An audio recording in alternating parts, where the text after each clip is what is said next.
by my watch anyway, it is 2:30, so we're going to start. My name is Jeff Tom. I am the chair of the Mobility Advisory Council, also representing ACB Capital Chapter, California Council of the Blind. And I call the meeting to order. We will have introductions first of commission members, then of staff, and then of the public. So we'll start in the room with commission members and we'll go to my left.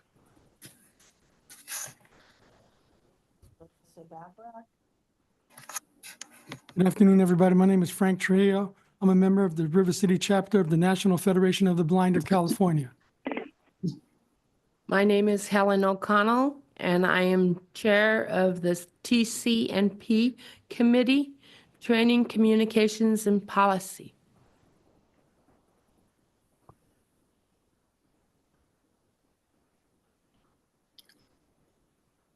Yeah, I think so.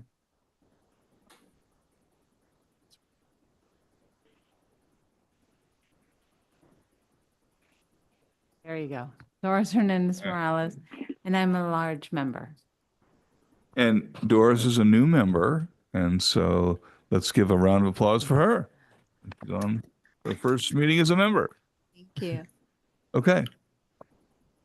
And that's it for the room? Oh, Joe. Sorry, Joe. I knew that. Could I have Joseph Wilson?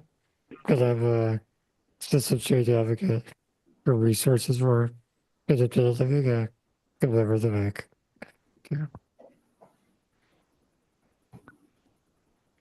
Okay, now on Zoom, members on Zoom. Pam Floor, member at large, representing seniors. Great. Gene, I think you're the only other one. Gene German Lozano, too. a Go ahead, member Gene. at large representing the Gene Lozano, at large representing the interests of people with vision disabilities. Okay, German. Good afternoon, everyone. My name is German Ayan. I'm an advocate for older adults and people with disabilities, and I'm representing Agency on Aging Area 4. Okay, thank you very much. So I'll have Priscilla give introductions of staff to get that more easily accomplished. So in the room first and then on Zoom. Priscilla Vargas, the staff liaison to the MAC and ADA compliance officer, and Austin Gruner. He is my assistant for the MAC and the admin assistant for the Accessible Services Department. James. Hi, good afternoon. James Drake, Senior Manager of Service Planning for SAC-RT. Lee Martinez, Customer Advocacy Supervisor. Charity Oakley, Director of Bus Operations. Alberta Deanda, new superintendent for GO. I wanted to tell you a little bit about myself. We'll do the introduction later. Blanca. Blanca Araujo, VP Operations. George Kirbyson, Director of Line Wall Maintenance. Vince Beatty, AVP of Operations.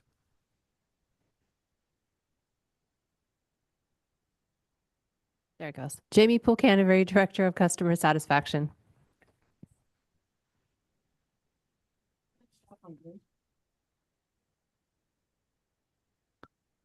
Okay, members of the public. Dan Allison, Sacramento Transit Advocates and Riders. Okay, welcome.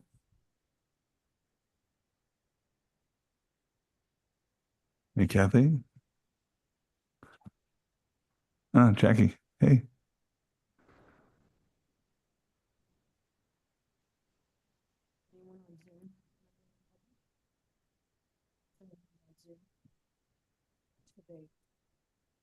Introduce yourselves on Zoom if you're members of the public. Regina Brink with the Sacramento ACB Capital Chapter. Margie Donovan, interested party in the SAC-RT Go writer.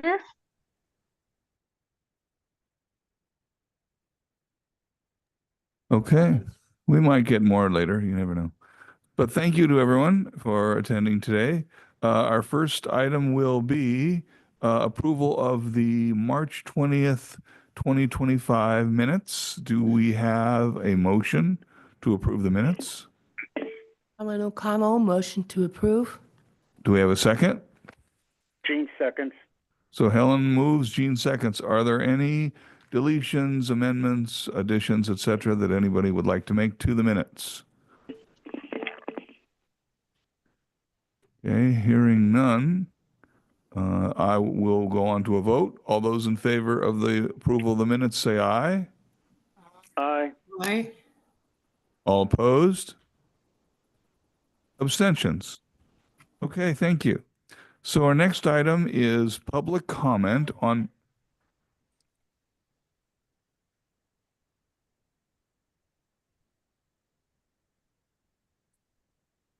Yeah, that is correct. Thank you very much. No, not a problem. Our next item is public comment on items not on the agenda. So if this is something on the agenda, your time to talk about it will come when that item comes up. Do we have any public comment first on Zoom? Roger Anyone else on Zoom? Oberholzer. Okay. Roger. Roger, go Okay, ahead. thank you. So I'm curious, and I don't know if this is on the agenda because I haven't seen an agenda.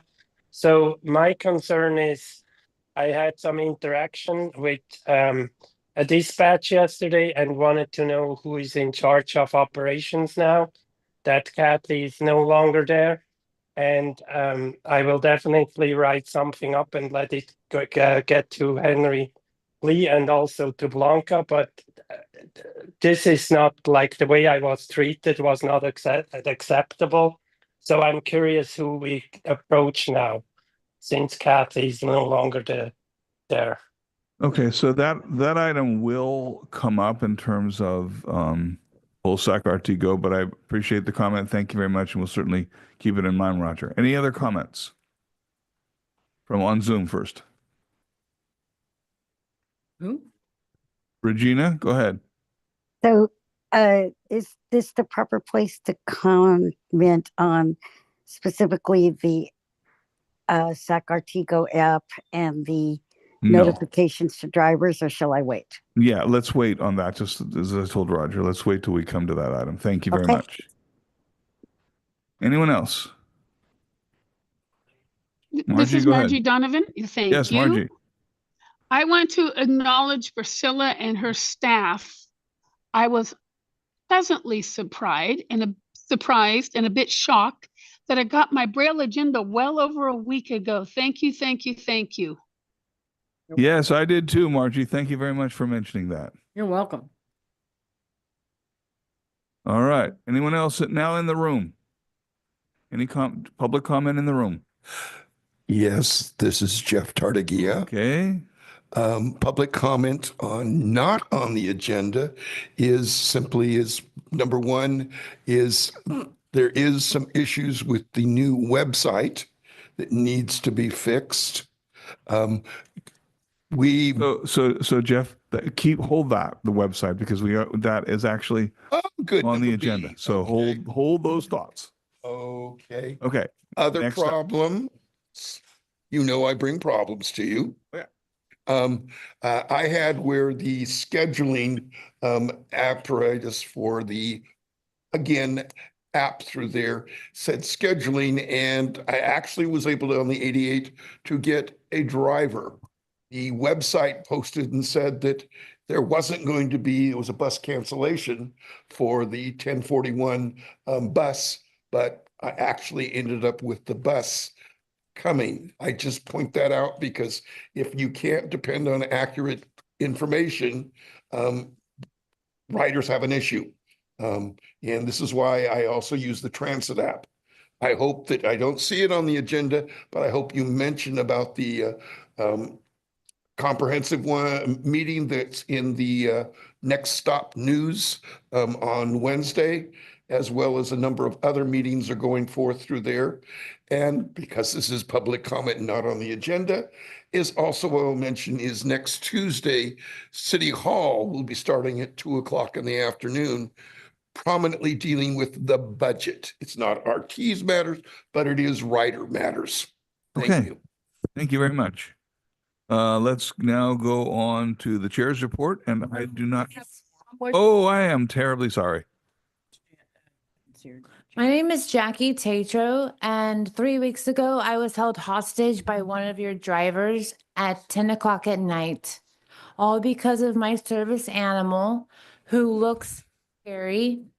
I sent in a report to Kathy. I didn't know she had been removed, replaced, moved on, etc. I sent in photographs. I sent in video. I sent in all kinds of information. I even have here my broken cup that the woman broke. I am very blessed, sadly, that I did not have my actual service dog. I had my puppy in training who is a border collie.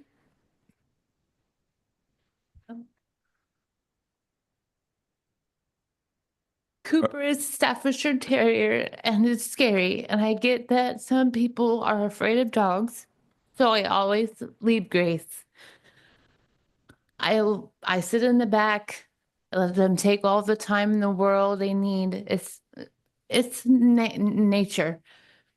This woman made me stand out in the cold, in the dark, all by myself for 10 minutes while she put every seat up. She then slowly walked out of the bus and said, "Is that a pit bull?" And then I said, "No, it's not. He's a border collie. He's learning. We've had a great day at rehearsal. I'm ready to go home though. If you are, let's go." Great. Gave her my zip pass or, all that great jazz. Again, "Is that a pit bull?" No. She asked me if it was a pit bull multiple times. Meanwhile, my service dog is tasking because it's getting much more invasive. There's not a breed restriction on any service animal, on dog or miniature horse recognized by the ADA. Some states have cats. Pretty cool.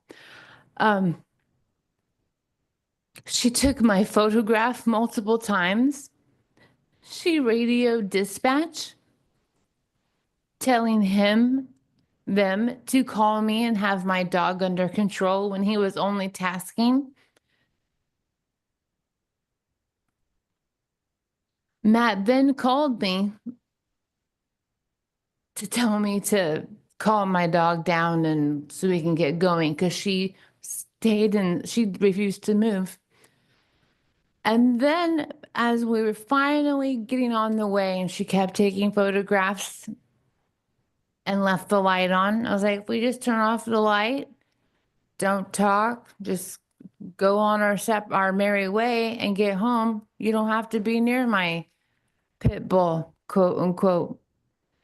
When I asked her if she isolates all service dog handlers, that's when she turned off the radio to dispatch, and dispatch was unable to talk to her. I was on the phone with Matt, and he's like, "I have no idea how we're gonna do what we can do."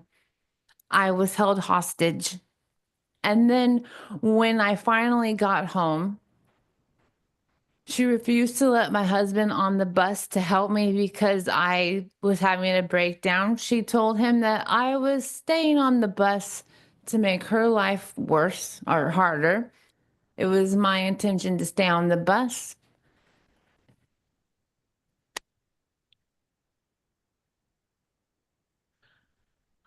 As soon as I got home in safe, I wrote everything that happened. I sent it to Kathy. I sent it to Priscilla once I figured out that Kathy doesn't work there anymore. I sent it to a million people, and I haven't heard anything.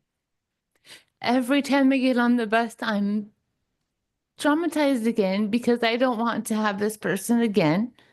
I don't want to have to go through this every single time when my animal is a medical device and I'm using something that should be able to help me get from A to B to C to D and to E. I know. And I would feel I don't know what else to do. And that's why I'm here. And that's why it's so important that you all should know about what happened. And I still have everything I have my videos, I have everything. This person is not a good representation of this company, especially if she's going to be like that with any service dog handler, blind, deaf, active body, anything. My service dog is a service dog. He is not some comfort animal. They task, they do their jobs. If she did hers, there wouldn't have been an issue. Thank you so much for coming and telling us all about that. I'm terribly sorry that it happened to you. I don't know whether there is anyone from staff who wants to comment on that, and I'll give them a chance in just a second. What I will say, if you are not ultimately, okay. If you are not ultimately, my sound seems like it's going in and out. If you are not ultimately satisfied with whatever remedies are available to you and are then certainly come back to us and make us aware that you have not been satisfactorily treated, subsequent to today. So as I say, I don't know whether anybody wants to comment on it from staff or not, but obviously this is a case that needs to be dealt with. Hi, Blanca, VP Operations. I'm here. I'm sorry about your experience. For now, if I can have you talk to Jamie and get all your details, I will touch on what we can do in the future in regards to how we can get your complaint in a fast way that we can resolve it right away. So that'll be part of my update in a little bit. So I'll give you guys more information in regards to what steps to take to ensure that we're getting those complaints right away and we deal with them accordingly and fast. Again, I'm so sorry, but right now, if you can just at least talk to her, get the information, and we can start the ball rolling on investigating what happened that day for you. Thank you. Thank you. Oh, and what do I do? And I told her she owed me a cup and she laughed and said, ask customer service. I know I'm it's just sorry. a cup. But Yeah, we can talk about that. Thank you. Yeah, and don't be afraid to come back to us if you think that you're not being fairly dealt with, because that's part of our job, is to be a conduit to the community. So thank you very much for coming to us and being willing to share that difficult time that you had. Okay, the next item is Chair's Report. I don't have a Chair's Report today, so we will move right on to old business. The first item of old business is our S700 LRV post-launch update with Vincent Beatty and George Curbison. So gentlemen, take it away.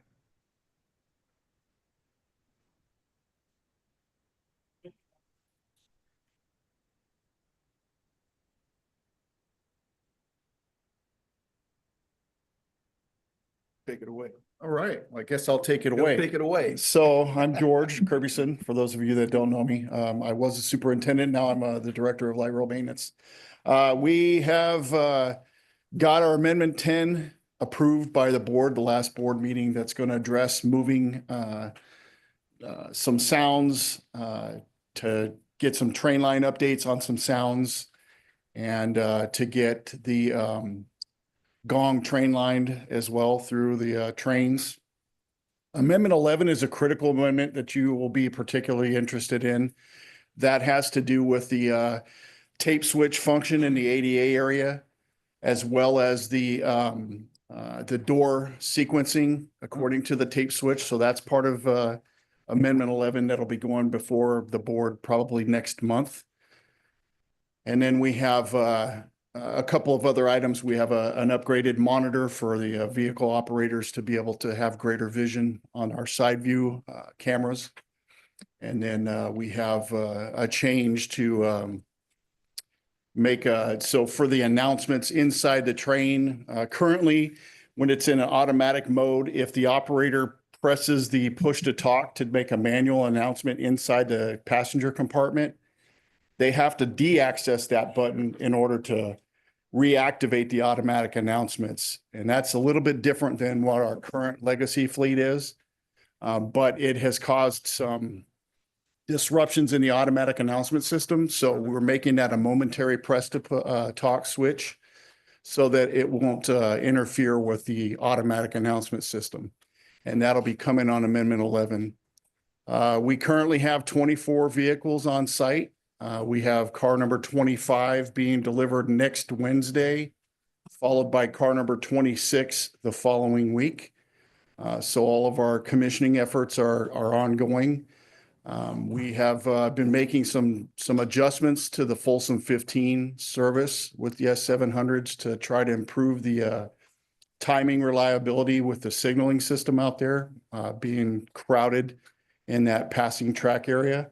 Yesterday, the contractors were out to make a change to the crossing arms at Glen Crossing, which will, once that work is completed, the city is going to be repouring a curb there along Folsom Boulevard, and that will allow us to remove the stop and proceed sign there at Glen Crossing, which is causing a minor delay with the train service there.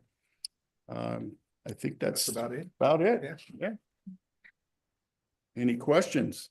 Okay, before we open it for questions, Gene, one of our items is your access and infrastructure update. Does any of your update bear on this item? Because if it does, I'd rather have you get that out there now, and then we'll open it up to the rest of the commission, MAC members. Can you hear me, Jeff? Yeah. Okay.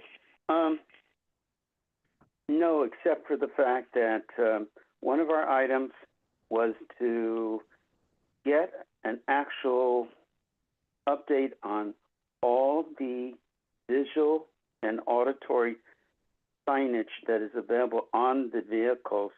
And we were told that that would probably be referred to George and others that deal with the train car. And I feel that probably after Amendment 11 and any else that is related to is in place on the cars, then that would probably be more appropriate to get what is all the car audible and visual announcements that are available, not just the ADA, but everything there, because we have some newer members who have asked questions, and I know at one meeting, kind of surprised as to some of the signs. So that's the only thing related to George's report. And thank you very much for the update, George. Yeah, and real quick, Gene. So with regards to the decals and signage on the LRVs, we actually have been working with our marketing team to document that as part of what we call our graphics standards, so that all of the LRVs are uniform with the decals and placement, and there's no confusion. Everything will be standardized with regards to any of the announcements that are on the signage, as well as car numbers and identification and that sort of thing. And then the announcements, we have files with engineering, obviously, that has all of the audio with its corresponding visual announcement that'll be displayed inside the trains as well as outside the trains on the outside signs, the outside facing signs. So I can work with our engineering group to try to put that in a format that works for you guys, so that you can share that with your members. We can do that would in be conjunction. great, George. That would be great, and possibly sometime whenever you and the others decide on it. I don't mean like next month. When you have those samples, part maybe your a presentation could be given at the MAC meeting, and where you can put on, activate your sample of what the different announcements are, the visual and auditory corresponding, and maybe build around that. I could talk, to Priscilla, and then maybe we can arrange just a brief phone conversation and just work out the details. Because I know it doesn't sound, I'm probably not making sense, but I'm just thinking. No, I think I understand what you're saying. I know, so to display it in the meeting setting might be a little bit difficult because of the format that the files are in. They're like WAV files, and I mean, while you could kind of play each individual WAV file in a group setting, obviously it'll take a while to get through each one of them, and you wouldn't get the corresponding action that you will see with the interior signage. Okay. But I know that we've worked with marketing to develop some videos of a number of different things with the trains, and maybe we can talk with Jessica and marketing to maybe come up with a video that we can capture that will give you a good review of what you can expect. I can talk with Jessica and we could do that. We're actually working on another program with them next week. So we can definitely do that. Yeah, we'll get back to you on that, Gene. But yeah, I think we can come up with something that you'll be happy with. Okay, questions by other MAC members? Ellen. Hi. I wanted to make sure that if you're going to make the video and it's for people with visual impairments, that you have the descriptive video, because otherwise they won't know what they're doing. Yeah. Thank you. Helen. Yeah, we'll work with Priscilla and her group as well, but we'll put a meeting together with our marketing and with Priscilla and see what we can come up with. Thank you. Okay, any other members in the room first? Hearing none, any members on Zoom that with questions for George? Okay. Thank you very much. I'm sure we'll be seeing you in the near future. Absolutely. Thank you, guys. All right. Oh, there is a question. Sorry, I forgot. I forgot the public, and I apologize for that. So, Jeff, go ahead. First question I'm going to ask is about, you didn't, when in 11, is the internal lights going to be there showing when the ramp is being deployed?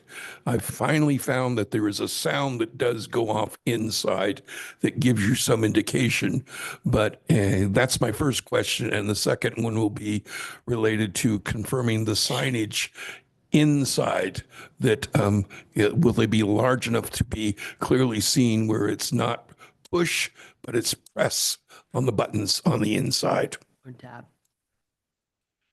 So the first question, yes, there is corresponding lights with the action of the ramp. And I explained that, I think, the last MAC meeting where we were talking about the details, but yes, when you press when you make a call on the ramp, you'll get a visual indication. The lights will blink red, notifying you that that call has been made. When the train comes to a stop and it's the doors are accessed, meaning the door locks are unlocked, that changes to green, notifying you that the ramp is being deployed, and then the doors will open. As far as the signage inside the train, so obviously we've got decals that say press, we've got a couple decals that say push. I think it's through attrition, I think we could probably standardize that. Obviously, that's a little bit more of an undertaking to try to go and change everything now. But as we order replacement decals, we'll make sure that the language is standard there, likely to correspond with what the hard press to open buttons are, so that that language is consistent. So we will be working on that as well. Okay. Any other members of the public in the room with questions for George? This is Dan Allison. This is not really a comment for operations, but for ambassadors. I've noticed a number of not regular users of the LRVs that are getting confused when somebody else presses the regular button, and then they have to wait and they're not sure if it's ever going to open. It actually is working now. correctly, but they're being confused by it. And my suggestion is have the ambassadors talk to people about what's going on, like why did that happen, and being patient to wait, and perhaps even encouraging regular riders to not use the handicap doors when there's somebody waiting to get on and off. Thank you. Thank you. Anyone else in the room? Hearing none. Anybody on Zoom? Questions for George? Questions, comments for George? Anyone, Austin? I can't hear you. You have to put your. Stephanie on Zoom. Go ahead, Stephanie. Good afternoon. My apologies. I know this is way out of order. I had trouble indicating as a member of the public that I'm here. So I don't actually have any questions. I just have had Zoom issues today. So that's all I wanted to indicate All that right. public participating, well, representing myself. Thank you. Thank you. Okay. Hearing none others, we'll go on. Thank you very much, George, for that update. We'll go on to item B, which is website accessibility post-launch update. Federico Raimundo. Can we just hold on 1 second? Jeff, Jeff Tartagia, would you mind stepping out into the hallway and chatting, because it's really hard to hear what's going on in the meeting. Thank you so much. Federico is, excuse me, I'm stumbling over my, is with Exemplify. Roger, I won't forget to get to you after MAC members have a chance. So I know you have a comment. So Federico, go ahead. Yes. Hi, Jeff. This is Vinod. I am Federico's colleague at Exemplify. And just wanted to give a quick update. So we were in front of the MAC committee sometime in November of last year. And since then, in the last 5-6 months, we have been testing the site. We also have been getting plenty of feedback from the team, which we have fixed. And the site got launched roughly a few weeks ago now, 3-4 weeks ago now. And we are in the phase right now where we are looking to stabilize the site and also get some active feedback. So what we're happy to mention is that the site has the highest level of accessibility compliance, which is called the AAA. So there's a few other key highlights. All of the PDF documents on the site have been made fully accessible. The forms where users can go and fill out details also have been adjusted for individuals relying on assistive technologies like screen readers. It is read aloud compatible, it's fully tab navigation compatible. So we have done a lot of work to bring it to the AAA level. And we are at a phase right now where we are stabilizing the site and taking out any last few issues with the site. So that's sort of a quick update of where we are on the website. Great. Thank you very much. So MAC members, first we'll try Zoom this time with questions or comments for Federico. Gene? Gene, go ahead. Yeah, Gene Lozano. I would like to know whether you've been able to address when you're going on the website, I guess 3 things. 1, more direct links to items so that you don't have to go to one area with a link and then you have to use another link to get to maybe a form or something else. It would be as I had written, preferable direct links. The other thing, when you're trying to find out your schedule on fixed route and you're trying to see what your options are for getting from point A to point B. My experience when trying it out, that it give you maybe one option, though visually there are more than one option. And that was something that JAWS was not getting the information of all the options. And the last question I'd like to find out is, what is the alternative to the use of maps that are frequently being used that cannot be, of course, read by JAWS? Is there going to be some kind of narration that explains what's on the map, or give you some more information so that you're getting equivalent information? Thank you. You have all three parts to that question in your head. Try to remember that. But yes, on the first one, the site has been completely re-architected.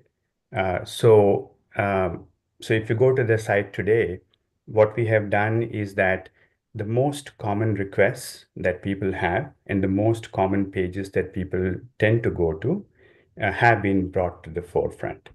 So that's been a major part of the work that we did.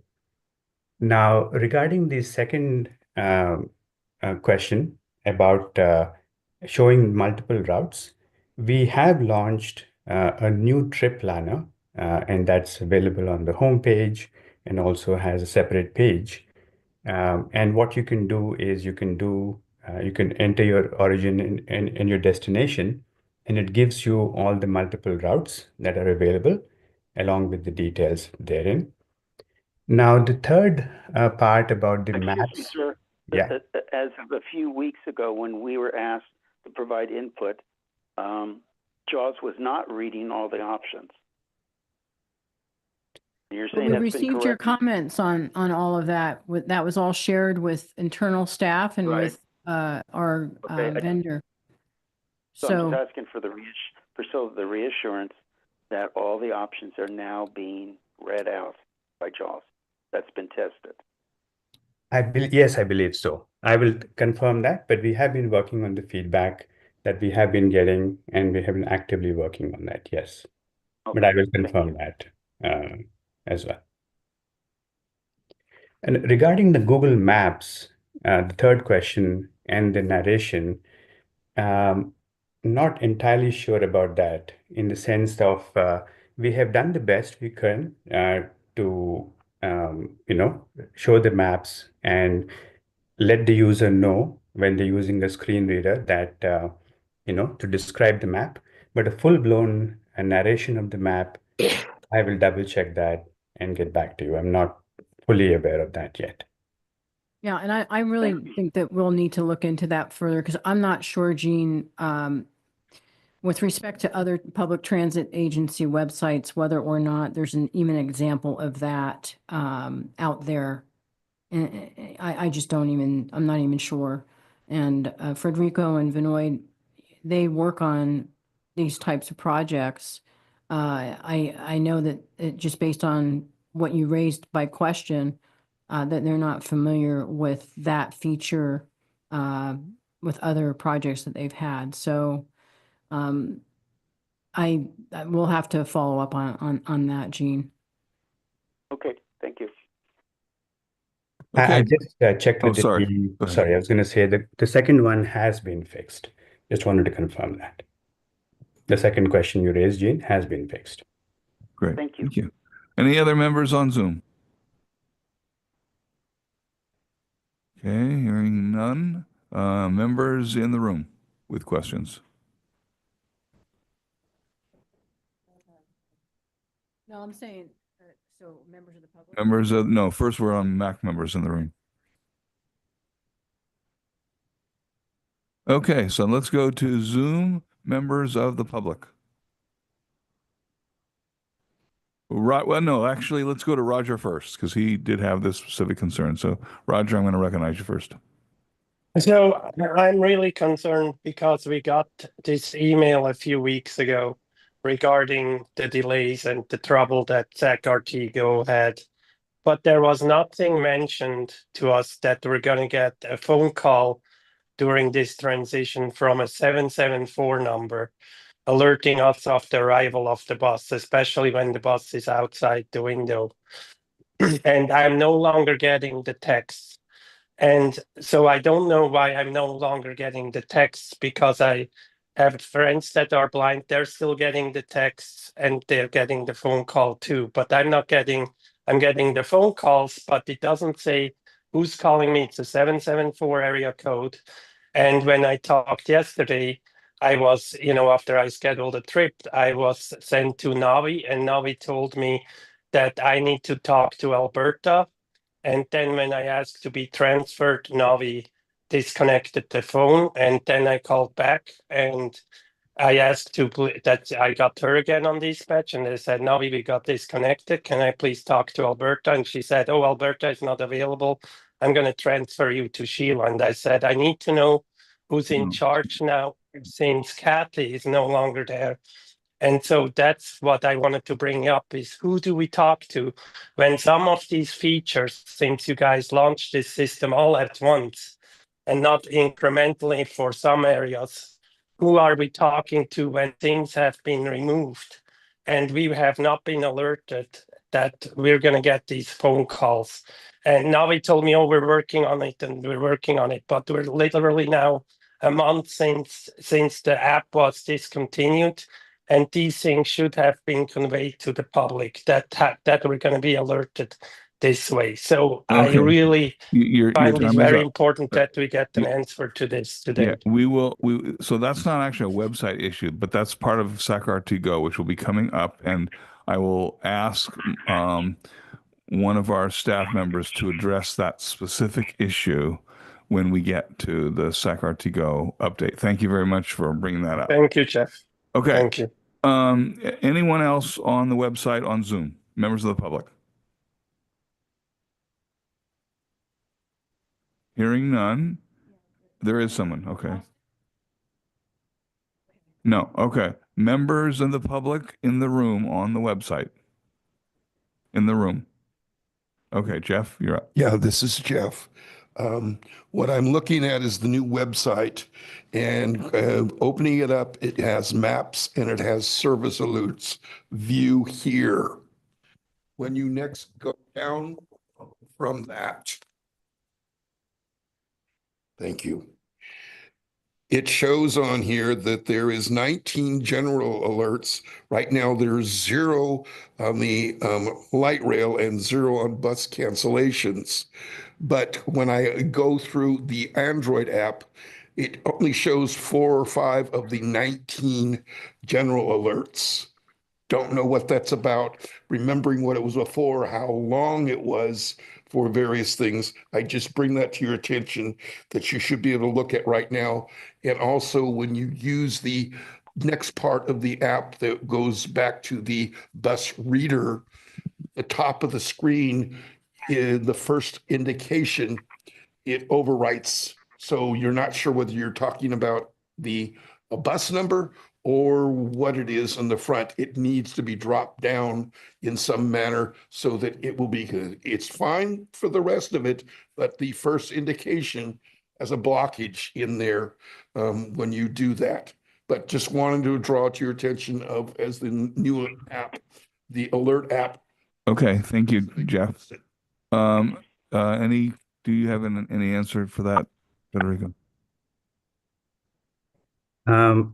Annoyed. So the way I understand the question, there are 19 alerts on the website, but the app shows only a fewer. Is that right?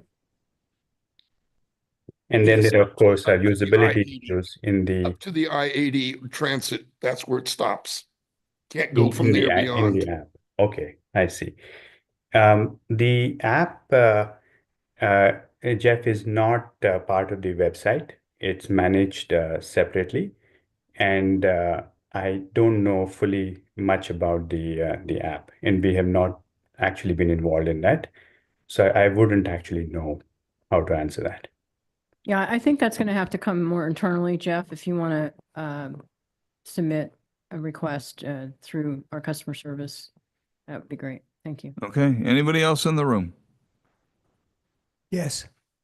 Dan Allison, Dan, go Sacramento ahead. Transit Advocates and Writers. I was going to point out the same thing that Jeff just did is the Alert SACRT app and the website are not consistent. They should be in alignment, but they're not at the moment. And I have heard from a number of people who are very happy with the new website, complimented it, its ease of use, its visual quality. So I just want to acknowledge that. Though there are some issues, most people are very, very happy with it. Thank you. Thank you. Very glad to hear. Thank you. Anyone else in the room? Okay. Holly, could you repeat your? You have a mic? It's hard to hear you.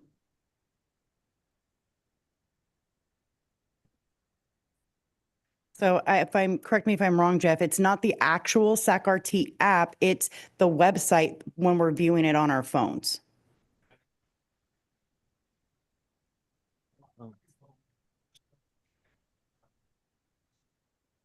Okay, thank you. All right. Thank you very much. Okay, we will move on. Margie, Oh, okay. Sorry, you. I can I confirm. raised my hand late. I Oh, had a sorry. problem. That's okay. That's okay. You're up. So this kind of falls under here, but the statement is a general statement I want to make. It includes the website, includes the apps, et cetera, et cetera. We have been asked by staff in the accessibility to test things.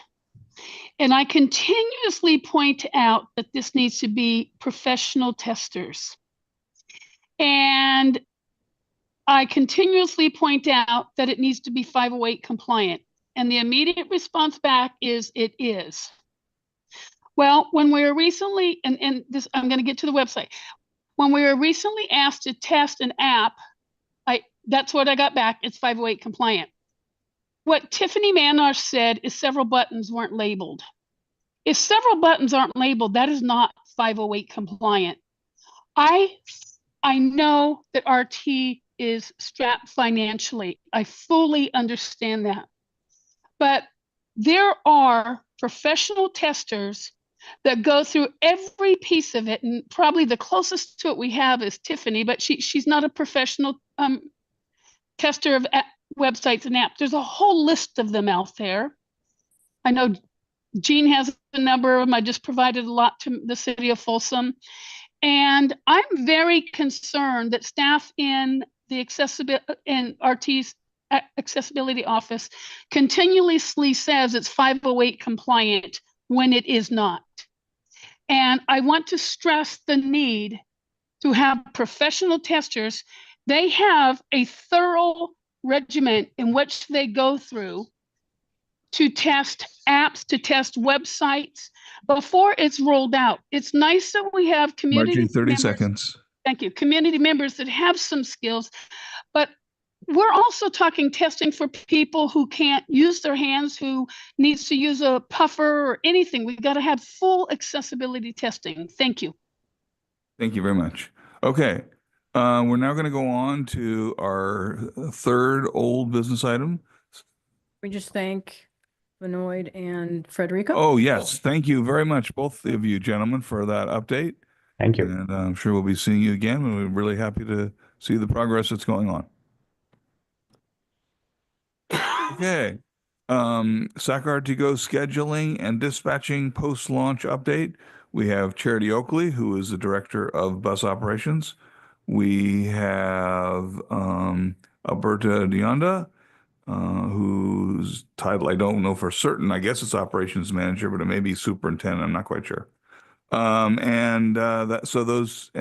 then we have Blanca as well, and I'm not sure whether she's going to be part of this update or not. But anyway, ladies, go ahead. Hi, Jeff. I am actually Blanca Araujo, VP of Operations, and I'll be doing the update for you guys. And then Charity and Alberta will do some introductions and cover a little bit more. There's a lot of stuff that we want to try to address and questions that have been coming up within the meeting right now. So I'll get started. And I'll just start with some background just so everybody understands kind of what happened with this transition. So SACRT recently completed a transition to a new scheduling and dispatching software platform to QRide, which actually launched on April 19, 2025. This change was made to better support growing ridership and improve key service features that riders depend on daily. The ridership with SACRT is currently at approximately 120% of pre-pandemic levels. That's a strong indicator of how essential this service is, especially for riders with disabilities and others who rely on the paratransit service for daily independence and mobility. But with that growth, I do want to make sure we emphasize how it has come with new operational demands, and we recognize the need to continually adapt and improve.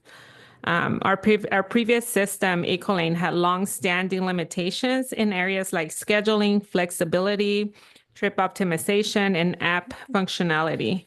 QRide was selected to address those gaps and to provide a more modern, scalable platforms. As with any other major system changes, I think everybody has seen that we have experienced some challenges with this transition. We began with the soft launch in Elk Grove. We try to do that to identify early issues, but it was helpful, and we did experience some disruptions. But after the full launch with the bigger area at SACRT Go, that's when we really saw a lot more problems. And I think it was just because of the load of the change of ridership, right, that we provide in Elk Grove versus SACRT Go, Sacramento area. It's just a lot more, it just kind of highlighted all these other things that we didn't see when we did it with Elk Grove. This challenges included on-time performance drops, longer than usual call waits, and data syncing issues. We responded immediately. We increased internal support, we brought in extra staff to help with the phones. We also started sending more help for operators too, to kind of help with the demand. We used some of our fixed route operators and just try to get as much help as we could. In the 2 weeks, we have seen some measurable improvements. Our on-time performance did increase from 75% to 71% to 83%. 60-minute delays dropped by 75%. Delays in the 15 and 60-minute range also decreased significantly. And the no-shows rate dropped from 8% to 4%. And then the call wait times, we did see an average of wait time for under 15 minutes during peak hours. So as putting those efforts in did help. However, we're not where we need to be, and we're continuing to address what we need to address. We meet multiple times with the vendor to resolve remaining issues. We want to hold, we're holding them accountable for the performance. And we're also actively training dispatchers and operators to adjust in internal processes based on rider and staff feedback. There was some changes within the app of how things are done internally in the office. So we are trying to get everybody in line with those new processes. So it's been kind of a learning curve for everyone dealing with this whole new software. We're preparing to launch the new rider app. That had a lot to do with the increase of phone calls. We understand that a lot of the passengers use the app to find out where their bus is at. And now without having no app, now you're having to call and ask for an ETA or where your driver is, so you can make plans as to when you need to be downstairs in front of your place or whatever you need to do. And I understand that, and that's what brought all the extra phone calls. So we're hoping that once we launch the app, that will kind of get the phone calls also back to normal volumes. And we're hoping that this app actually provides a better to book rides, and we have a lot more people using it to book rides, and hopefully that also minimizes phone calls in that sense. So we will today it was going to get released to be tested internally. I want to point out to Margie's point that we have been really vocal to talk to QRide and letting them know that we need them to test, the professionals to test the app. We are open to have any passengers help with that as well. We're always open because we want to get any feedback and everything. We welcome that, but we are pushing for them to do that testing that professional testing that she mentioned. So we will have a little bit more information. We're supposed to get back together in a week from now to bring that feedback back and hopefully have a date that we can launch to everybody, to you guys to be able to use it, to the writers. The app obviously is going to help with the real time tracking, and like I said, the booking rights, and hopefully that goes well. Let me see. We obviously appreciate your guys' support. We appreciate you guys being outspoken about what we need to do, because that's the only way we can do better. So thank you for all the phone calls, all the emails, and everything that we're getting from you guys, because that's what's been really helpful to make sure we take back. The user experience is the most valuable thing we can get back, to get them to understand and fix what we need them to fix. So that's my update. I did want to touch on, we do have a change in management, and she'll introduce herself. But before she does that, I know that the big concern right now, and I've heard it a couple of times, is in regards to getting a hold of someone. A lot of passengers were calling Kathy directly to give them feedback or complaints. I do just want to emphasize the importance. We're working with the dispatchers and assistant managers. So it's dispatchers, reservations, and assistant managers. We want to give them the tools to be able to resolve the issues for you guys. Now, if those issues are not resolved, they have an escalation directed to the assistant manager. At that point, we need to give them also the chance, because they're here to do a job, and we want to give them that opportunity to try to resolve the issues for you guys. If that doesn't happen, I understand that then at that point you need to escalate it. One of the things that Jamie's always around from customer service, but the best and fastest way for something to get to us, believe it or not, is by calling customer service and writing and giving them your complaint. And the reason why I'm telling you guys to do that is because that actually sends it out to, not only Kathy used to get that, so now it'll be Alberta, but that actually comes directly to myself and Charity, the director. And that's how we get on right away to start investigating what happened. And that creates also a history, right? It creates a history, a documentation that if now we're able to go back and pull other complaints that might be similar, and it helps us figure out the real issue. Sometimes we're dealing with might be operator concerns, sometimes might be dispatcher concerns, reservationists, and that's the best way that we can not only address the issue, but also look at the bigger picture and try to figure out exactly what's going on, because we don't want to just deal with the once incidents. We want to know if it's something that continues to happen and what we need to do to resolve that. So we're more than happy to give you who you can contact, who's not going to be Kathy, but I do want you guys to give us the opportunity to use the processes we have in place to try to address the issues that come up. So I'm going to pass it on, and I'll be here for a question. I'm going to pass it on to we'll pass it on to Alberta, and her title is Transportation Superintendent, and she will be overseeing Sac-Artigo staff. So I wanted to thank all of you. I have seen the emails and the complaints, and I'm used to the service that you've been provided by Kathy, and I'm still here for you. I'm going to help with the coaching and the development of the dispatchers and the assistant managers for that chain. I am going to help with that. I'm hands-on. I'm going to be in dispatch. And when we do see those emails, I'm more than happy to reach out to all of you and to provide you with my cell phone number. That's not going to change. I do intend to do that. And we'll work together to be able to establish that new process and be here to help you. You won't see any change. You'll be provided the same service that you were used to with Kathy. I have 18 years experience transporting special needs adults and children. Concurrently was a risk manager for the company that I worked previously. But more importantly than that, my first granddaughter was born with Down syndrome. And so I've been an advocate and spreading awareness for the last 13 years. Thank you. Okay, Yeah. so Okay. we're all here. I did want to, there's a couple things that came up, and we are looking into it. Is the share rights.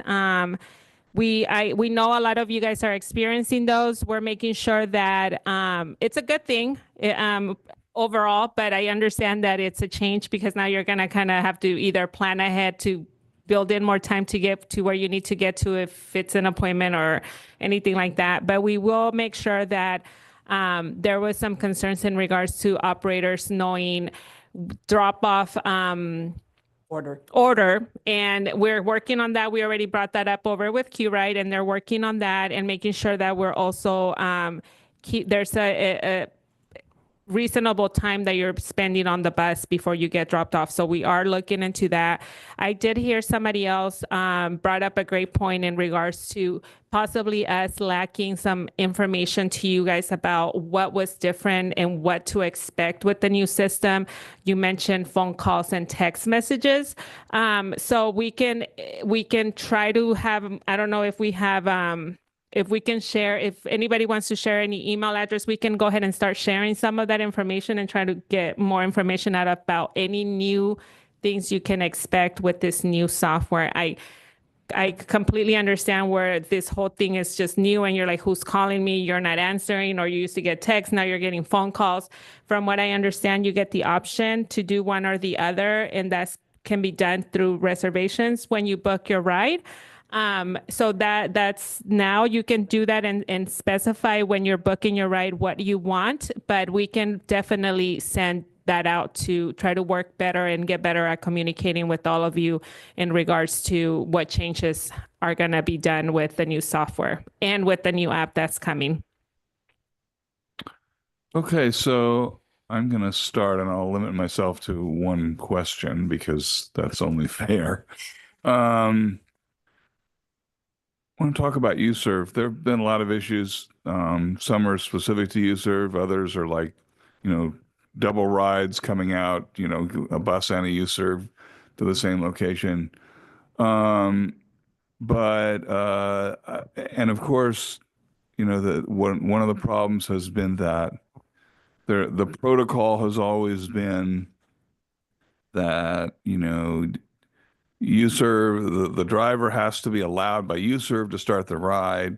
Dispatcher can tell UServe, no, it's okay.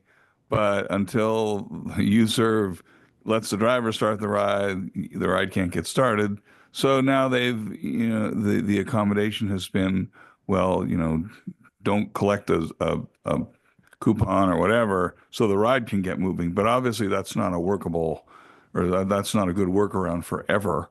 When do you have any idea as to when you think the plethora of issues that have cropped up between UServe, the drivers, and the dispatchers, and et cetera, will be settled to the point where there's going to be a smooth operation with UServe? Because of course, one of the problems this creates is UServe drivers are less willing to take rides, and when they're less willing, then it devolves back upon all of those who are van riders, of course, because more people are on the vans, and that results in greater times, et cetera, et cetera.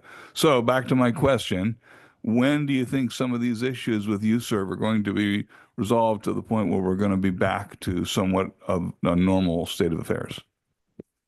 So I'll go ahead and answer that, Jeff. This is Charity Oakley, Bus Operations Director.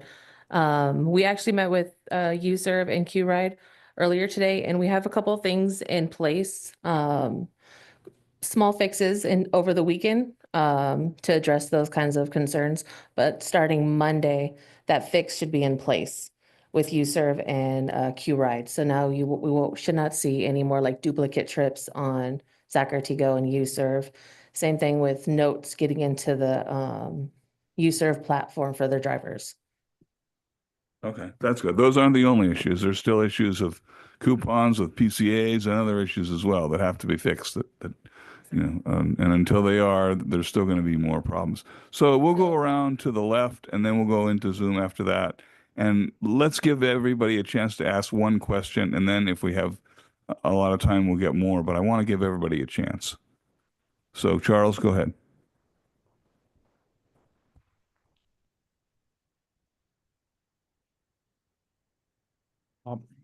Thank you, Blanca and everybody there. I don't have any specific questions right now. We had an extensive conversation earlier this week, and I'm still looking. I have a trivial question. It's a vocabulary question. I keep hearing drivers, operators, and dispatchers. Can you explain those to me, please? Oh, you mean you explain just like what they're. Right. What's the difference between a driver, okay. operator, and a dispatcher? So I'll start with reservation. Reservations are your call takers that when you book a ride, they're your reservationists. They're the ones that you're calling to set up your ride ahead of time.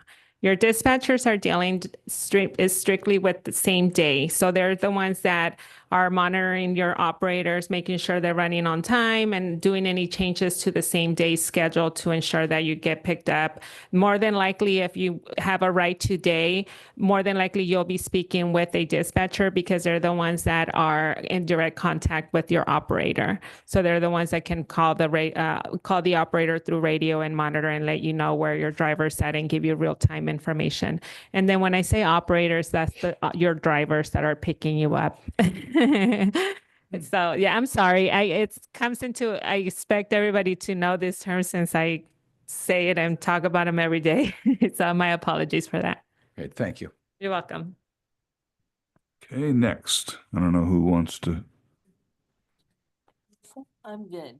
Go ahead. Anyone else? Go ahead. You go ahead first.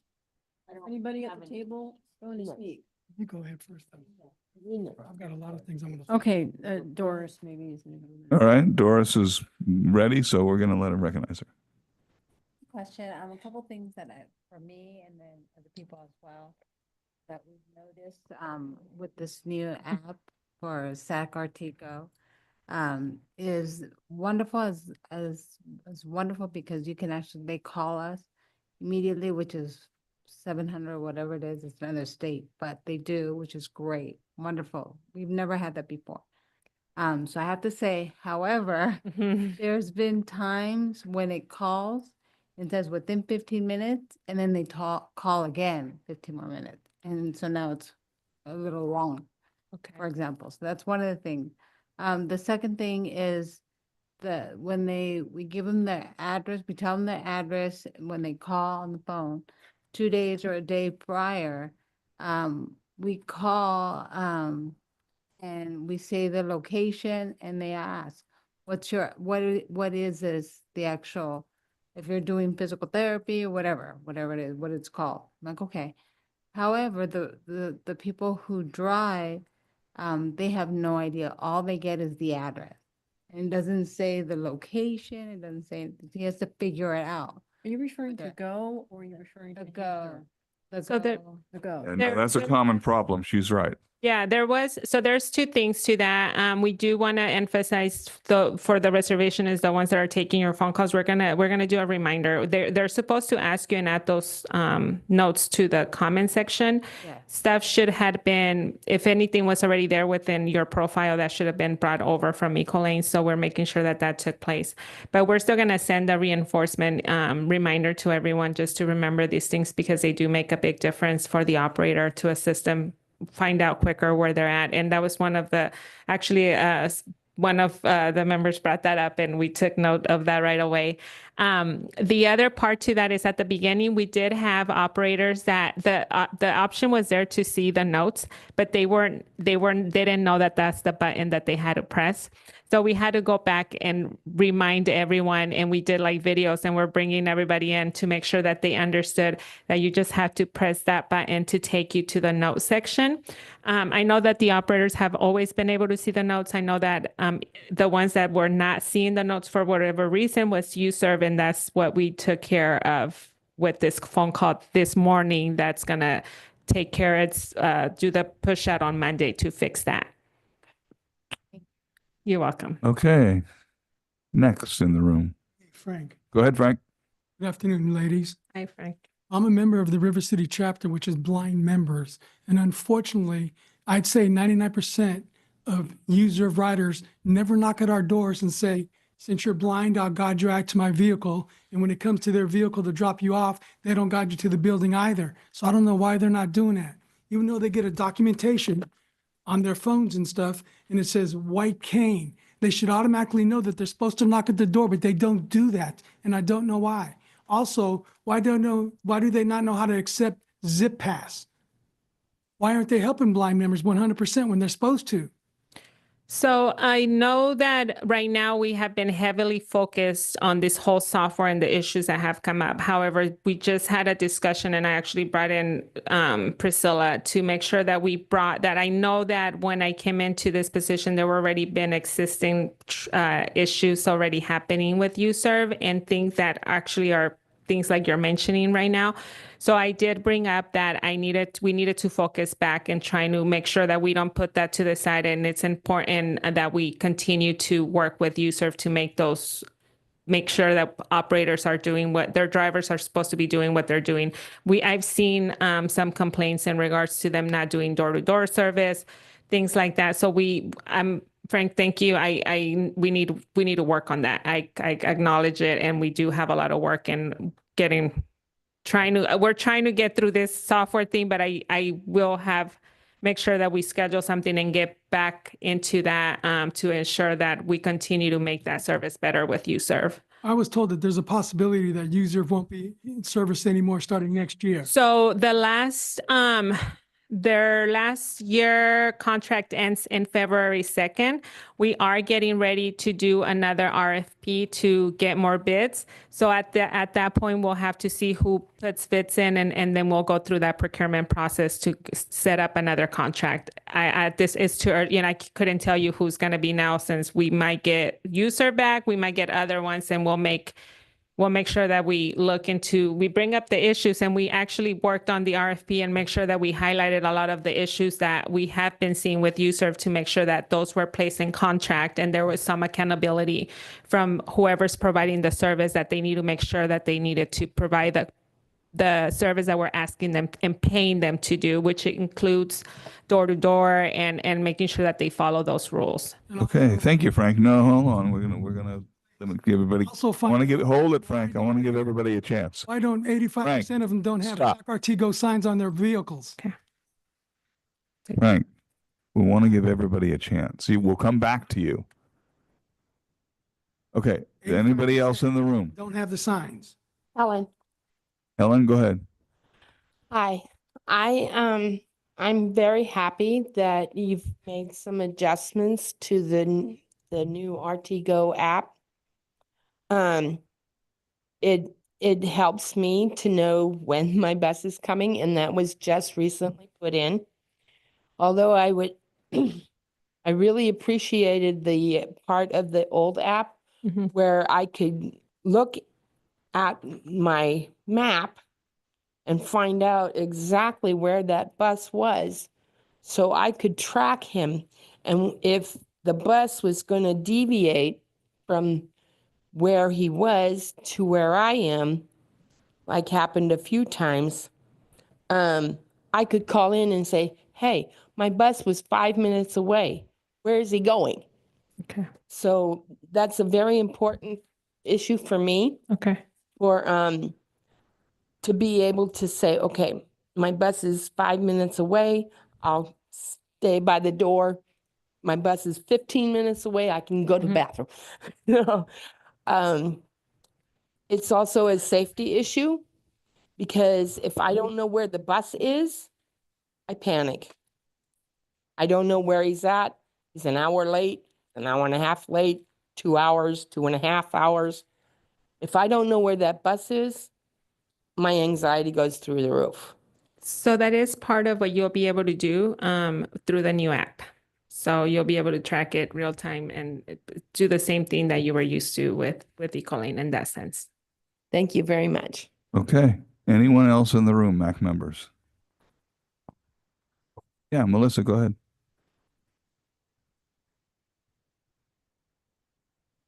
I had the old app. I never signed up for it. I prefer to call people, but how do I know which is the old and how to get one? Do they both? So then we haven't launched it for you guys yet. So we'll let you guys know when you can download it again, and then maybe you can give it a try, and hopefully this time you like it. We'll let you know. Okay, so the new app isn't available yet. Yeah, the old app is no longer available, and the new app, we're testing it right now this week, and we'll have a day next Thursday, the 22nd, I believe it's next Thursday. We'll meet again and have a date for launch for you, for the public. Okay, thank you. Okay. I think that's everybody in the room. So now let's go to Zoom, MAC members on Zoom. Austin? Gene, go ahead. Good afternoon. This is Gene Lozano. I'm going to bring up kind of a chronic problem that we've had for some time, and it's something to be a consideration when you go out for the RFP that I hope we will have an opportunity to comment on the draft. But that has to do with the software they use to take people to their destinations. And I thought it was exclusively to UServe, but I have also found that the SAC-Artigo buses, sometimes they have the same issue, like finding 700 H Street, the County Administration Building. And also my home location, where software tells them when they're going south that my home is on the left side of the road when it's on the right. And I know both companies are using off-the-shelf software, but this is a problem that still persists, and I've heard that there's other locations within the RT district that the software doesn't accurately tell them where to go. And I know staff have been working with UServe on this, but it doesn't seem to be an absolute complete answer. And we're wondering now, with dispatching, is there any way that you can better address the software that is being used so that drivers accurately know where to go? Thank you. I'm taking notes, and we'll take a look at that. Thank you, Gene. Okay. Anyone else? MAC members on Zoom. Austin? Anyone? Okay. Let's go in the room. We have one more question for anybody, MAC members. I know Frank has one, so I'll let you go, Frank. You sure? Okay. Anyone else in the room? No more MAC members. No. Anybody on Zoom? No. Okay, so we're going to go to members of the public. Gene had another comment. Gene, go ahead. Yeah. When the RFP, like I said just a minute ago, the accessibility portion of the RFP, we'd like the MAC committee to have a chance to give input prior to it being finalized. And if it requires us to sign documents, disclosure that we will not disclose anything, I'd be the first person happy to sign the documents. But but with the RFP, I strongly encourage that one of the requirements is that they have accessible vehicles, so people who use wheeled mobility devices or walkers have another option and get equity between UServe and SAC-Artigo. And that's really critical. And I think it also would give more flexibility in the operation of SAC-Artigo. Thank you. Thank you, Gene. Okay, members of the public, try and be concise with your questions because we are running short on time, but I want to give everybody a chance to ask one question. Jeff, go ahead. Can I have not used the Go app that much. I strictly stray with the paratransit. But can our team manage to know where the trips are going? Because you have certain locations, I can offer at least 4, where there is multiple pickup and drop off points. So can you put out there for the next time or now, have in the app where RT is able to maintain the database of where you're dropping off and where you're picking up? Because like UC Davis, there is multiple locations that you're doing this. And I had down in Florin where I got dropped off in the back and you guys wanted to pick me up in the front. So just there's a big difference in space. And I just recently took a paratransit ride where 10 seconds. Okay, Mel's church over here, and person wanted to be dropped off where a funeral was taking place. Didn't. Thank you. Does anyone have an answer for Jeff's question? Not yet, but I did wanted to tell Jean that the accessibility vehicles it's included in the RFP. That was something that we are looking into, and we did include that. And then the other part is I will go ahead and check to see if that his request is it's something that we can do, and I'll follow up with you with the committee. Great, thank you, Blanca. But let me just piggyback on what Blanca was saying, similar to what we did for the website accessibility project. We definitely included the MAC extensively with outlines of what we were doing and details of what we were including because it was really important to get that feedback. But I just wanted to add that as it relates to the supplemental services hour. Mm-hmm. Thank you. Okay. Any other members of the public in the room with questions? It's Jackie? Jackie, and it could just be, I did relay the message, but others may also have the same worry. With this implementation of the phone calls and whatnot, the door-to-door service no longer happens, at least in my experience. I've had 2, and that was today and last night, where they actually cared, and they were drivers who've been here the whole 10 years that I've been a part of this operation. So I think maybe that could also be readjusted just for retraining and whatnot. And then the phone calls, they do just hang up instead of telling you where they are. At least, again, my situation. It could be different for others. Thank you. Anyone else in the room? No? Okay. Any members of the public on Zoom? Margie, go ahead. I am unmuted this time. Thank you. So I have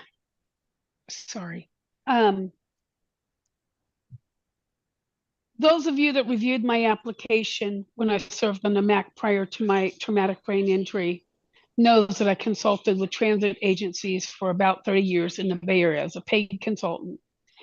And I thought when Q came out, I was going to do a little investigation. And what I learned is Equal Link is the worst piece of paratransit software, and Q is the second worst. I'm not going to put anybody in a spot and ask you to address that, but that concerns me. I work for the feds. I know low bid, and it really concerns me. I am going to make another comment. It's a positive one. I had a driver on Saturday, a Go driver that took me to Broadway, brought me home, took me down to UC Davis for a sleep study.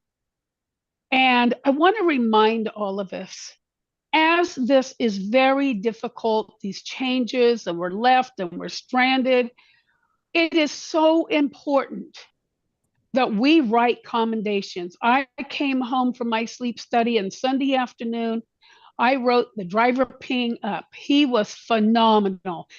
I'm not going to take the time here because Jeff will hush me, but he had only been on the job 5 months. And that man walked me to the door. He was just phenomenal. And I want to remind all of us, there's a lot of wrong, but it's not the driver's fault. And we must acknowledge the wonderful drivers that are out there that go above and beyond. Thank you. Thank you, Margie. Anyone else on Zoom? My hand is up. Okay, Regina, go ahead. I want to thank the MAC first of all because you asked so many of the questions that I wanted to ask. So I commend you guys for listening to us and responding. I want to talk about service animals again, and several people in our chapter have brought to us that same concern, not quite as egregious, but things like trying to direct the service animal instead of the person. So trying to tell the dog which way to go, that is an absolute no-no. Just not being comfortable with the person with the dog and all of that. And so I think that has to be paramount in the training to get use-serve drivers specifically, these are use-serve drivers, comfortable. Some are great, some have got to have the training or realize, and they're saying they can't see the notes. So hopefully that gets resolved, because I think if some of them knew there were service animals, they would take different rides. So that's my comment. Thank you. Thank you, Regina. Anyone else? Stephanie, my hand is up. You're up. Thank you so much. And this is just a curiosity question. Is the RFP, once released, going to be available for the public? Perhaps it's already available for MAC members. Again, that's just a curiosity question. Thank you.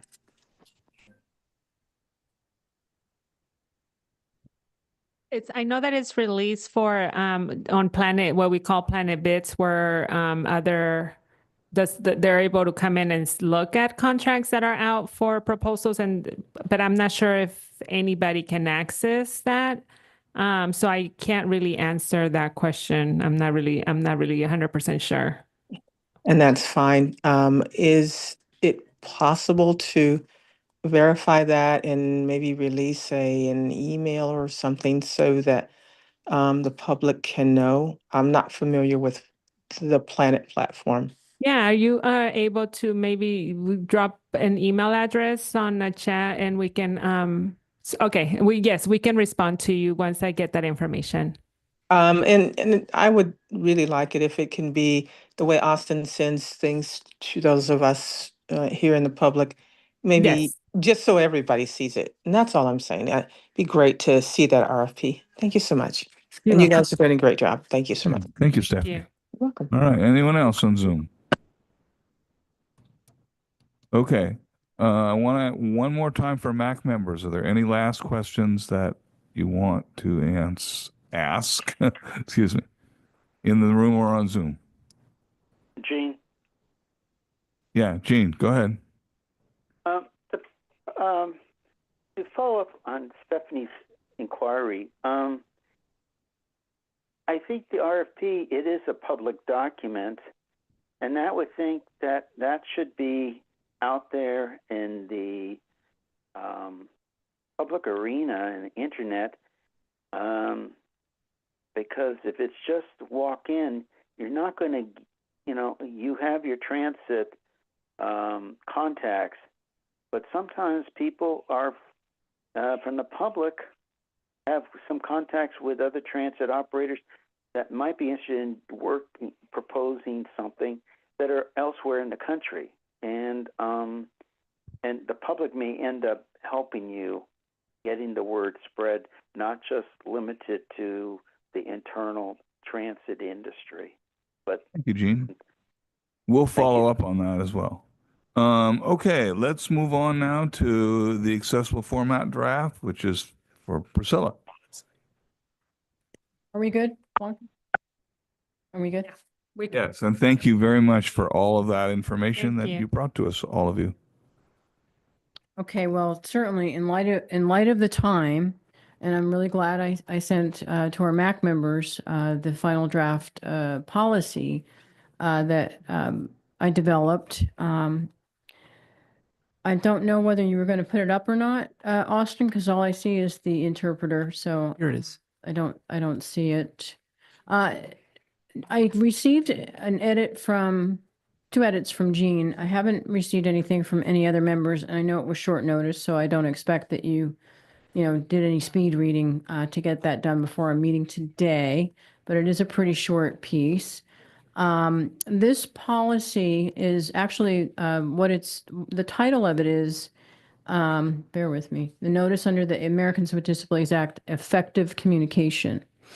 And this is, I think, a long time coming. And finally, we're at a place now where we're going to finalize this information that will then be sent to the board, presented to the board for approval. The MAC has, I believe, for many years been wanting to see this kind of more structured and more formal approach implemented, and that's where we're going. What I sent and what is up on the screen now, that I can certainly read it in its entirety, but I certainly can also send it to folks. I just sent to our MAC members yesterday.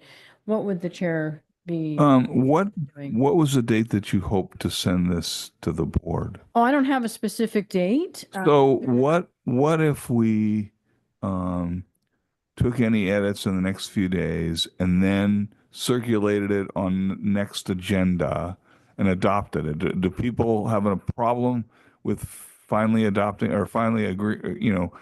I don't know. We don't adopt it, obviously, but recommend or going along with it or having discussion about it, whatever is appropriate in June, and have a final discussion, and then after that you go to the board. Or do people think we need to deal with this today? We have other items to come up, and I don't want to give it short shrift either. Yeah, But I want to know what other members feel about that. That sounds real good to me. It gives us a chance to study it and take a look at it, and at least it'll give the board then a chance to see that the MAC has looked at it and said yay or nay. Yeah, and I also did present this to the TCNP committee last week, and we can certainly, it's been distributed. It looks like we have a little typo in there, so I'll resend it. And I can certainly incorporate, Jean, your edits. That's perfectly fine. Maybe I'll do that before we resend it out to the MAC members, and then we can put it on the June agenda. Is there any objection to that course of action from MAC members? No, I concur. Okay. All right. I think we'll do that. And that will allow us to move to the next item, which is new business. And our first new business is Comprehensive Operational Analysis Project overview. And a guy we've seen on dozens of occasions, seems like, James Drake.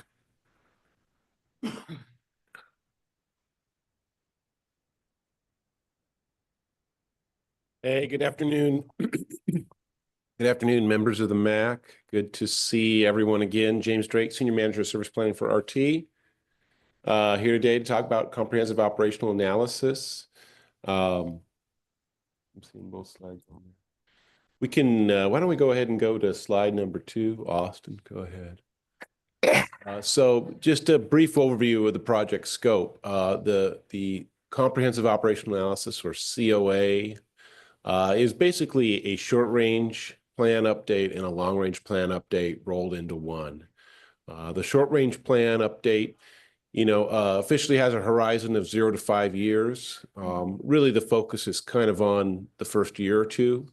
The focus for the SRTP will include a lot of emphasis on fiscal sustainability. The agency, as you know, has been facing some more challenging budgets.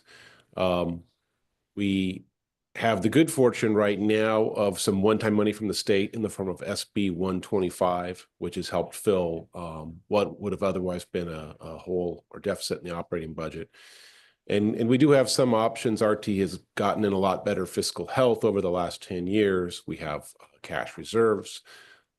We have been using a lot of our flexible federal dollars for fleet and capital and maintaining the system. And in a pinch, those can be used to fill operating holes if worse comes to worse. So we have some money to kind of cushion things, but there's no doubt that we're facing, a fiscal challenge, a budget challenge that needs to be addressed. So the short-range plan is kind of focused again on the first couple of years. Short-range plans usually are kind of like route restructuring projects. We did one back in 2018, 2019. Many of you may remember when we did SAC-RT Forward, and that was kind of a blank slate reimagining of the system. This will not be a blank slate project like that. But over the last 5 years, there have been a lot of changes. There's been the pandemic, obviously. There's been the acquisition here at SAC-RT, first of City of Folsom, City of Citrus Heights, and then the City of Elk Grove, as well as our paratransit service being brought on in-house, to say nothing of the user contract and the changes from Smart Ride to SAC-RT Flex. So there's been a lot of change to look at and kind of try to normalize and streamline a bit. But one of the focuses of SB 125, it gives us some one-time money that we can use for a series of years to help cushion the blow as we get the budget on more of a sustainable path. And one of the overt goals of SB 125 from the legislature is to avoid agencies having to make major service cuts or fare increases. Now, in spite of that, you've probably seen in the news, I think down at AC Transit, they're raising fares from $2.50 up to $3. San Francisco, they're making major cuts to service. So we've been fortunate to be in a little better fiscal shape. Some of those agencies, frankly, got a lot more of their fare revenue, or got more of their operating revenue from fares than we do. So they were hit even harder by the pandemic than us. And our budget practices and fiscal responsibility has gotten better over the last 10 years. But yeah, we do have some serious things to look at. So short-range plan is not intended to be a service cut, but it's definitely not going to be a service increase either.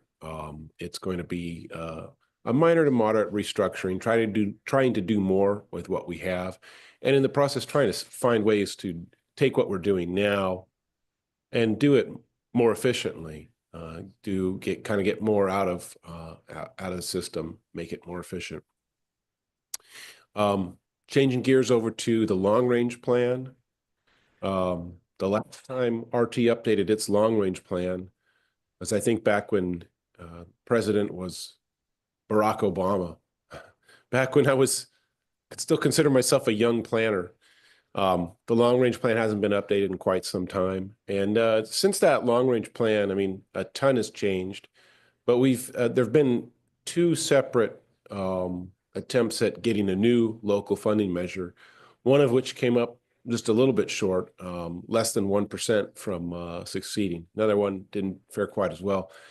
But with the chance to do a long-range plan update here, long-range plans, of course, kind of usually have scenarios. Scenario A, scenario B, scenario C. So one of the ones we want to do with this is have at least one of these scenarios basically be an expenditure plan for a would-be funding measure. We don't know if there will be a new run at a funding measure. That's not really up to us, certainly not up to us here in planning. Our job is just to plan and prepare for contingencies. But that's one we want to be prepared for. Should local leaders say, yeah, let's do a new ballot measure to get a new funding measure, we want to be able to say, we have a plan ready right here on the shelf. It's technically sound, it's fiscally realistic, and it's publicly supported. We've taken it out to the public and our stakeholders in workshops. We've gone through all the trade-offs between bus versus rail, between state of good repair versus expansion, between frequency versus coverage. We've had those discussions. We have a publicly supported plan. We want that ready, kind of shovel ready, as they say. But likewise, we do also have to be prepared for, no changes to our funding picture, no new revenues, and the same or worse trends in costs. So we'll be, doing a more cautious scenario too. Should there be no measure, we may have to make some hard choices in the future. So we'll be looking at that in the long range plan. Overall, the timeline is about a year. Trying to wrap up end of this year or shortly thereafter. We have a consulting team on board that does these kind of things in cities all over the place. The first part of the project will be the short range plan update. That's underway now. We expect in August to have a draft of that short range transit plan out for review. And that's also, it'll be about 2-month turnaround to get that finalized, around which time kind of begin in parallel working on that long range plan. Let's see. Just in terms of calendar, let's see.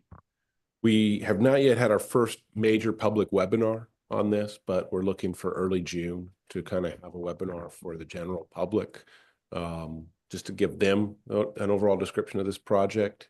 And then we'll come back when we have some firm recommendations. And Austin, you can go ahead and go to the next slide. Just to have one last slide here. Folks who are interested in this project, there's more information at sacrt.com/COA. You can email us at coa@sacrt.com. Happy to come back to this group as we get to concrete recommendations, first impressions, to get feedback from customers here.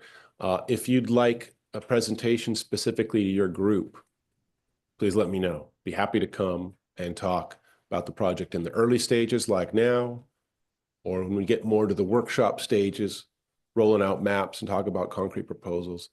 Whatever you like, whatever works best for your group, please let me know. Happy to come out and speak. We want to spread the word. We want to make sure this project gets good input. And we're trying to build as much support as we can and understanding of what we're trying to do here. I will also add, there will be a somewhat related presentation on Wednesday, May 28th. Sacrarte's Marketing, Communications, and Public Affairs Group is putting together a small series kind of related to this, taking general input on the direction for SAC-RT and priorities within the community. There's more information on that online as well at sacrt.com/transit workshops. A little bit of crossover between that project and COA, but the first meeting for that will be Wednesday, May 28th at 5:30 p.m. right here in the auditorium. And again, more information is available online for that. With that, I am happy to take any questions. All right, let's start. In this case, we'll start with MAC members on Zoom.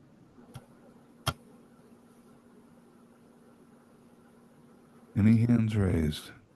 Pam? Pam, Pam, go this ahead. is more of a comment. You bring back memories, James, and I know Jean and Priscilla recall during the recession, where every meeting we braced ourselves for terrible financial reports, dear Brookshire.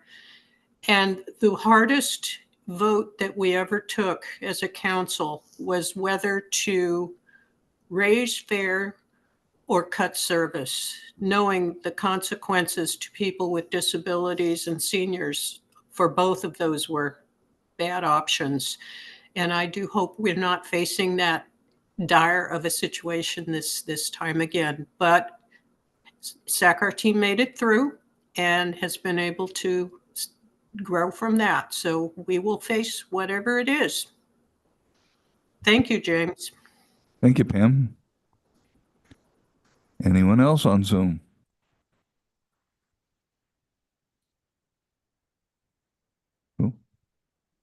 No. Okay. Then let's go to people. Anyone in the room? Melissa, go ahead. Backboard, right? Yes. I don't know if this is the right place to bring it up, but I brought it up a few months ago and I didn't get any follow-up. So is there any, in any of these proposals, is there any recommendation to put some new signage in consideration of the new trains? Because I can't see the signage at the light rail stations because the trains are so low. The signage at the stations is probably outside the scope of this project. It would be more just an engineering or architecture or facilities kind of project. But, you know, happy to put you in touch with folks from engineering or facilities on that. If you haven't gotten, I kind of vaguely recall seeing an email from you, Melissa, on that. This came up in our Yeah. Access and Infrastructure Yeah. Committee meeting with Craig, so. Okay, And it is something that we will be following up on. Thank you, Priscilla. You're welcome. Thanks. I have a question. If it's a follow-up to Pam's point in a way, at this point in time, is everything on the table from fare increases to service cuts to whatever, or have you come up with a little more, you know, streamlined idea of where you want to head in a general way? Or is it all on the table? I can give you some first impressions. I don't want to jump to any conclusions here. I think it's still early. But you know, our consultants observed it as we're quite aware. There's some differences between the quote, SAC-RT system and the Elk Grove system. There's a different fare structure in Elk Grove. There's a separate EVAN service. So I think there's some interest in kind of streamlining or consolidating there in terms of policy and how we present these things. I'd say Elk Grove is also a focus too, maybe on commuter bus routes. There aren't that many commuter bus routes outside of Elk Grove, but Elk Grove has a lot. And demand has changed a lot since the pandemic. It hasn't gone up. We do see it coming back. And there's, of course, the return to office order in place for state workers on July 1st. You know, so we have, I think, a little bit of a moving target sort of with respect to demand. But without a doubt, that's an area we're looking. And then kind of putting aside like route and schedules, we have, you know, consultants on operations management and scheduling practices that are, you know, we're doing interviews with our supervisors, our managers, our frontline people on their headaches, their pain points, what makes their days difficult. And we're getting some great input on that. And the purpose of that is really to find areas, I think, that are the sweet spot or win-wins where there's things we can maybe do that from the management side help with our efficiency and our cost effectiveness, but that for our operators and supervisors actually make their day easier, make their lives easier. And I think we've already got, you know, a couple interesting leads there. Okay, thank you. Any other questions Yes. from MAC members? Go ahead. Ellen. I was at an Elk Grove transportation meeting and Anthony Adams, your boss, I believe, was making a presentation that they were considering putting light rail or rapid bus transit out to Elk Grove. I've been looking at that and I can see where the bus system would be more effective than laying down tracks. But I'm also concerned if we're having financial difficulties with what we have now, why are we looking at stretching what we have even further and not be able to provide equal service all over? Because we're having difficulty now reaching what we have now. And I'm not just talking RTGO. I'm talking buses, drivers, maintenance, you know, all kinds of stuff. We're having difficulty meeting the need that we have now. And I'm very concerned, like when we incorporated Folsom and Elk Grove at the same time. That was way too much at once. And I'm concerned that those decisions might be made and not really realize that there are only a few little Indians doing the job, and there's a whole bunch of chiefs. So the chiefs are saying, we can do this, we can do this, we can do this, but they haven't counted all the Indians. So that's one of my issues. Thank you. Okay, thank you. Okay, any other comments from MAC members? Okay. Any other comments from members of the public? We'll start in the room this time. Jeff, go ahead. This is Jeff. I missed whether your comprehensive is looking 5 years in the future or not. I'm specifically talking about the two additional systems dealing with the N Street, and also what's being talked about is West Sacramento, perhaps annexation.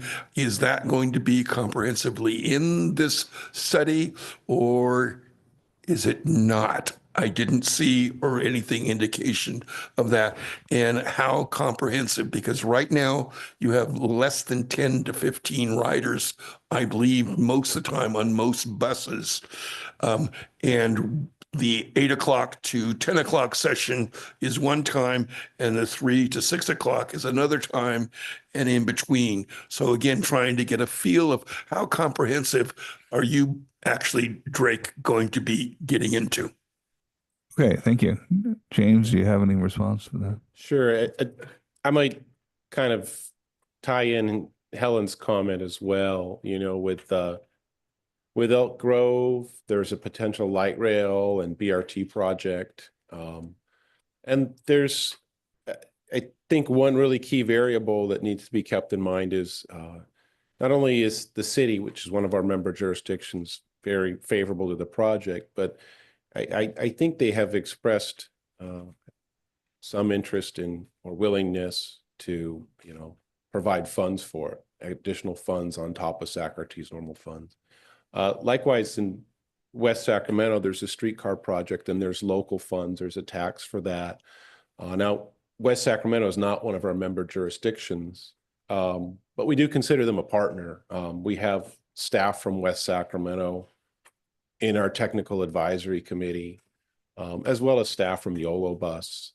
You know, the scope for this project isn't such that we're gonna do, you know, $400,000 worth of analysis on the streetcar project or the Blue Line project.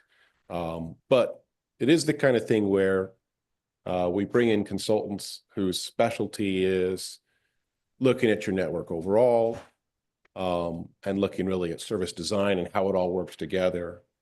And they're going to give us some feedback on what they think makes sense, and maybe some areas we should be talking about with our partners. So I think the short answer is maybe. If you'll pardon sort of a non-committal answer, but those are the kind of things we will be talking about with our partners. Okay, thank you. Any other comments or questions in the room from members of the public? Any on Zoom? Margie? Margie, go ahead.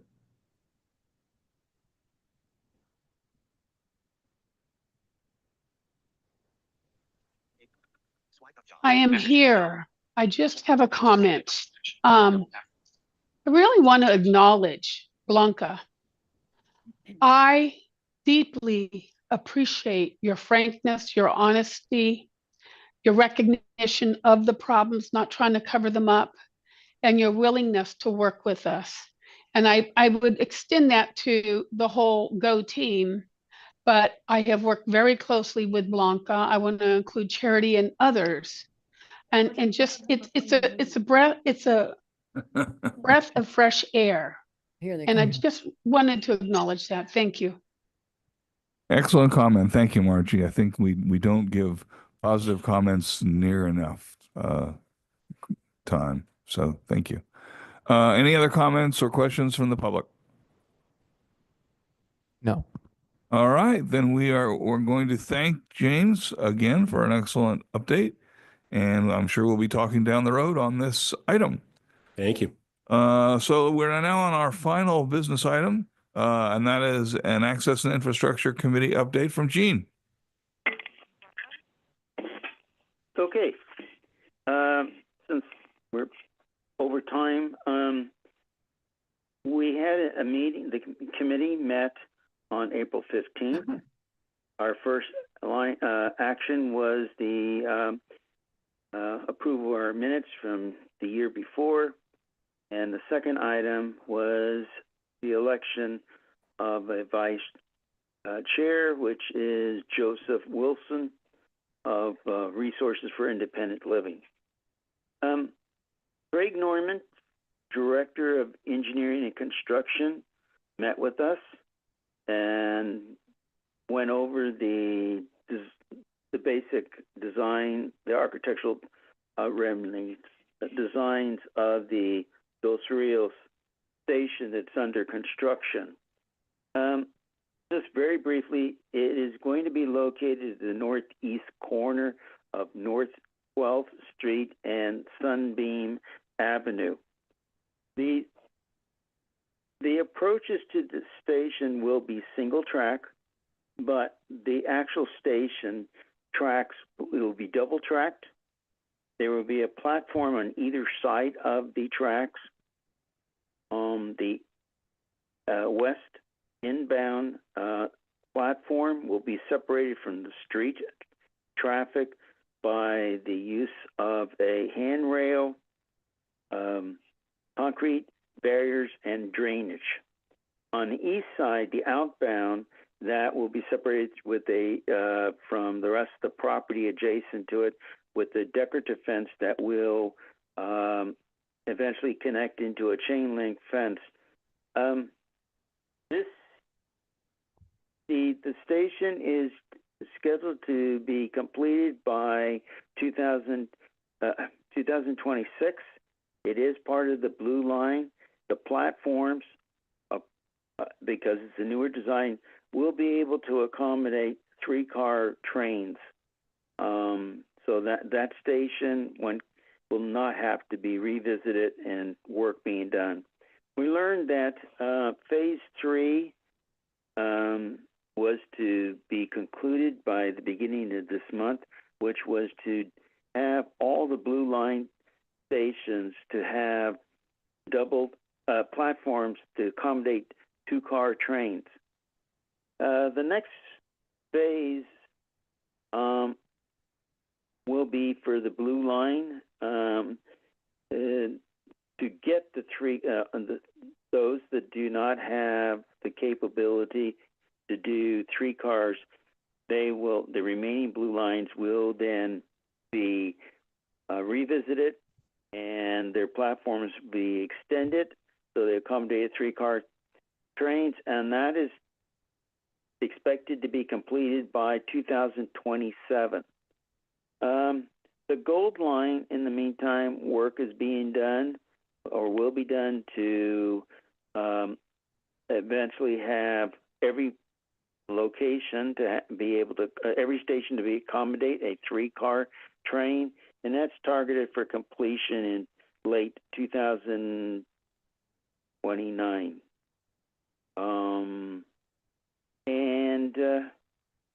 We asked questions about signage. Currently, the Phase 3 project is supposed to include new signage for the stations throughout the system and installing smart card readers. There is to deal with the signs for so that you can see the station sign from within the low floor cars. That will be a different project, but staff is going to address it. They are looking at that. We inquired about the ADA required route destination signs, the tactile signs that you can locate right now at the base of the high mini platforms just before you go up the ramp. And those tell you the stations that from where you are, the direction you're going, those stations and the remain of the line. So that will help people. That's required. And those signs Craig Norman said he did not have that information.